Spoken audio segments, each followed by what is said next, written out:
नमस्कार। लोक वार्ता में आपका स्वागत है। पेरिस ओलंपिक को लेकर उल्टी गिनती शुरू हो गई है। 26 जुलाई से 11 अगस्त तक पूरी दुनिया की नजर पेरिस ओलंपिक पर होगी। खेल का सबसे बड़ा कुंभ ओलंपिक इस बार फ्रांस की राजधानी पेरिस में हो रही है और इस ओलंपिक में भारत की टीम भी एक बड़ा जत्था हिस्सा लेने जा रहा है। इस बार 117 खिलाड़ियों का जत्था वहां पहुंचेगा। अब रवानगी की दौड़ शुरू होने वाली है। इस बार भारत की उम्मीदें काफी है और भारत ने खेल का बजट भी 4 गुना बढ़ाया है। 470 करोड़ रुपए ओलंपिक के दांव पर लगा हुआ है। हमारे खिलाड़ियों को अब परीक्षा में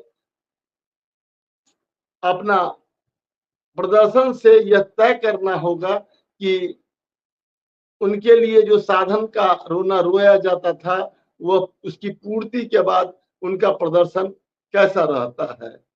इस बार सबसे बड़ी बात यह है कि फिर से एक बार पेरिस ओलंपिक में पूरे देशवासी की नजर नीरज चोपड़ा पर होगी, जो जेवलिन थ्रो में पिछले साल पहली बार फील्ड एंड ट्रैक की प्रतियोगिता में कोई मेडल जीता था और वह मेडल संयोग से गोल्ड था, जो अब तक भारत कभी भी किसी फील्ड एंड ट्रैक की प्रतियोगिता में कोई गोल्ड नहीं जीता था। इससे पहले 8 बार भारत की टीम हॉकी की प्रतियोगिता में गोल्ड पदक जीत चुकी है, गोल्ड मेडल जीत चुकी है और एक बार शूटिंग की प्रतियोगिता में अभिनव बिंद्रा ने गोल्ड जीता था। भारत के हिस्से अब तक ओलंपिक के इतिहास में सिर्फ 3 गोल्ड हैं और कुल 37 पदक अब तक भारत ने ओलंपिक में जीता है। इस बार भारत का इरादा दहाई में प्रवेश करने का है। पिछली बार हम 7 पदक पर ही टिक गए थे और हम 10 तक नहीं पहुंच सके थे, लेकिन पिछली बार 2 स्पर्धा जिसमें भारत लगातार पदक जीतता रहा है और भारत का प्रदर्शन अच्छा रहा है, वह शामिल नहीं था, जिसमें एक तीरंदाजी और दूसरा शूटिंग था। निशानेबाजी की प्रतियोगिता इस बार फ्रांस में भारत को बड़ी उम्मीद दिलाएगी और उसमें एक बड़ा जत्था भी 25 सदस्यों से ज्यादा का बड़ा जत्था इस बार हिस्सा लेगा और कोर में होगा। मनु भाकर जो पहली महिला शूटिंग में भारत को पदक दिला सकती है, अगर वह जीतती है तो पहली बालिका होगी जो भारत के लिए गोल्ड जीतेगी और उस पर भी नजर बनी रहेगी। सबसे बड़ी खबर यह है कि बिहार से श्रेयसी सिंह जो एमएलए है वह भी पेरिस ओलंपिक में हिस्सा लेने जा रही है। वह भी निशाना लगाएगी और पूरे बिहार की नजर श्रेयसी सिंह पर भी होगी। शिवनाथ सिंह के बाद शिवनाथ सिंह जो भी है दानापुर रेजिमेंट में बिहार रेजिमेंट के जवान थे, वो 2 बार ओलंपिक में हिस्सा ले चुके हैं। दूसरी बिहारी श्रेयसी सिंह है जो ओलंपिक में हिस्सा लेने जा रही है। शिवनाथ सिंह ओलंपिक में कोई पदक नहीं जीत सके थे, अगर श्रेयसी जीतती है तो बड़ी बात होगी। टोक्यो ओलंपिक में भारत की जो सफलता रही है, सबसे बड़ी सफलता मीराबाई चानू ने दिलाया था।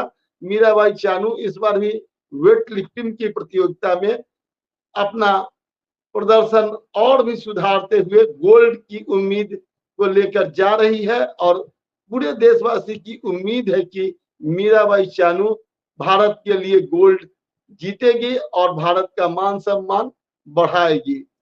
वहीं नीरज चोपड़ा फिर जेवलिन थ्रो में दूसरा मेडल जीतकर भारत के लिए भारत का मान सम्मान को और बढ़ाएंगे और एक नया रिकॉर्ड कायम करेंगे।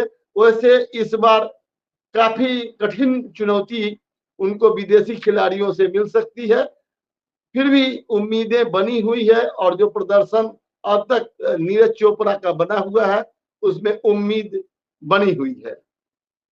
इसके अतिरिक्त भारत कई अन्य खेलों में भी इस बार दावेदारी मेडल्स के लिए करेगा, जिसमें हॉकी है।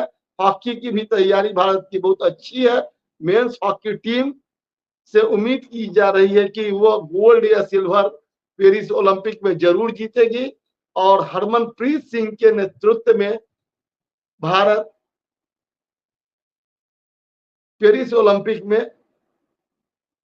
प्रतिनिधित्व करेगा और पेरिस ओलंपिक में मेडल जीतकर फिर भारत का एक बार लगातार सम्मान बढ़ाएगा। टोक्यो में भारत की हॉकी टीम ने ब्रॉन्ज मेडल जीता था, वही महिला टीम ब्रॉन्ज मेडल से चूक गई थी, चौथे स्थान पर थी।